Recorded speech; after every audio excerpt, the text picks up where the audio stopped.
एकमात्र लक्ष्य संविधान को बदलना है, जिसके लिए उन्होंने संवैधानिक संस्थानों पर घेराबंदी कर दी। यही नहीं, सरकारी एजेंसियों का भी खुलकर दुरुपयोग हो रहा है।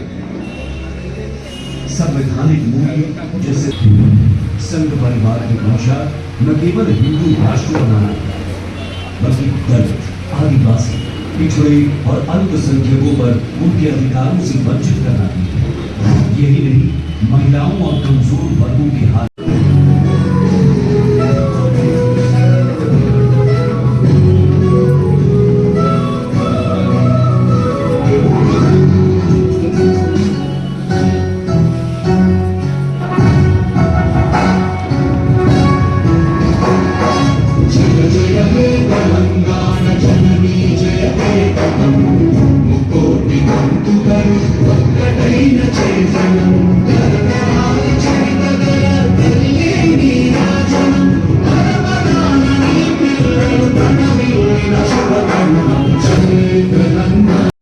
మేము మా రాజ్యాంగాన్ని అత్యంత పవిత్రమైనదిగా ప్రపంచంలోనే గొప్ప రాజ్యాంగంగా భావిస్తాము. మాకు సార్వభౌమత్వ, సామ్యవాద, లౌకిక, ప్రజాస్వామ్య, గణతంత్ర రాజ్యంగా నిర్మించుకోవడానికి సాంఘిక, ఆర్థిక, రాజకీయ న్యాయాన్ని, ఆలోచన, భావ ప్రకటనను, అంతస్తుల్లోనూ అవకాశాల్లోనూ సమానత్వాన్ని కల్పించడానికి కుల, మత, ప్రాంత, వర్ణ, లింగ, ధనిక, పేద లాంటి ఏ రకమైన భేదాలు లేకుండా అందరికీ సమాన హక్కులు, బాధ్యతలు రాజ్యాంగం కల్పించింది. ఇటీవల పరిణామాలు రాజ్యాంగ స్ఫూర్తిని దెబ్బతీస్తూ ప్రజాస్వామ్య విలువలను కాలరాస్తూ సమాజంలో అశాంతికి నెలకొల్పుతున్నాయి.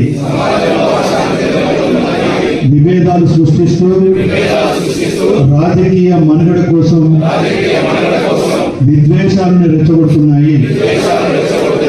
ఇలాంటి తరుణంలో శాంతి, అహింసలను మూల సూత్రాలుగా మనకు బోధించిన మహాత్ముడి స్ఫూర్తిగా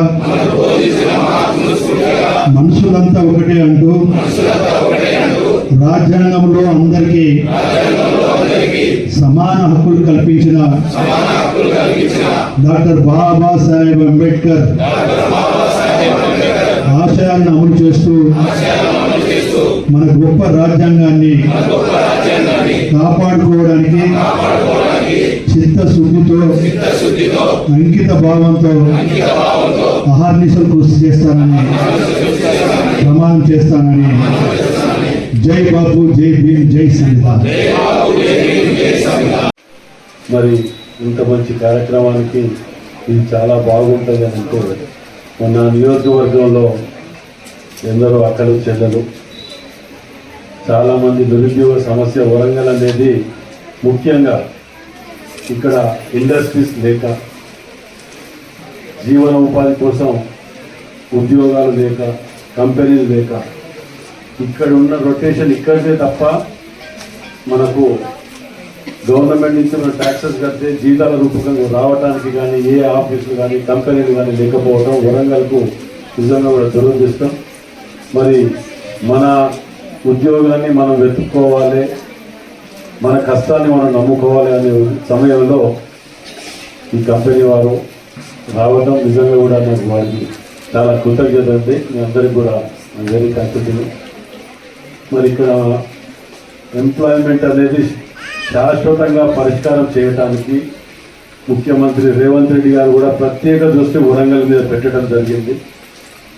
ఎందుకంటే ఈ మధ్యకాలంలో, ఈ సంవత్సర కాలంలో మనం అందరం చూసినాం ఎయిర్పోర్ట్ కాడికి మొదలు పెడితే రింగ్ రోడ్ కానివ్వండి, మాస్టర్ ప్లాన్ కానివ్వండి, కాలోజీ కళాక్షేత్రం కానివ్వండి, కాజీపేట్ బ్రిడ్జ్ కానివ్వండి, దాదాపు అది కూడా కావచ్చు. అంటే మీరు అభివృద్ధిలో ప్రతి ఒక్క దాంట్లో మనము సంవత్సర కాలంలో వ్యత్యాసం చూస్తున్నాం.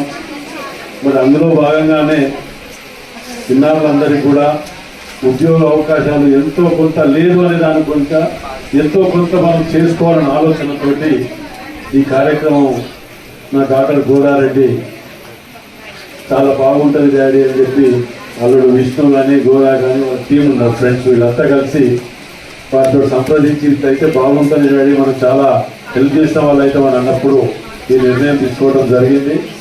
ఇది ఓన్లీ నాన్ ఐటీ జాబ్స్ మాత్రమే. ఐటీ జాబ్స్ కోసం కూడా కొన్ని కంపెనీస్ తోటి మాట్లాడుతున్నాం. మీకున్న దాని ప్రకారం కూడా మీకు మాకు ఇంకా సహాయ సహకారాలు ఐటీ జాబ్స్లలో కనుక చేయగలిగితే ఇక్కడ చాలా మంది చదువుకున్న వాళ్ళు ఉన్నారు నిరుద్యోగులు, వారికి కూడా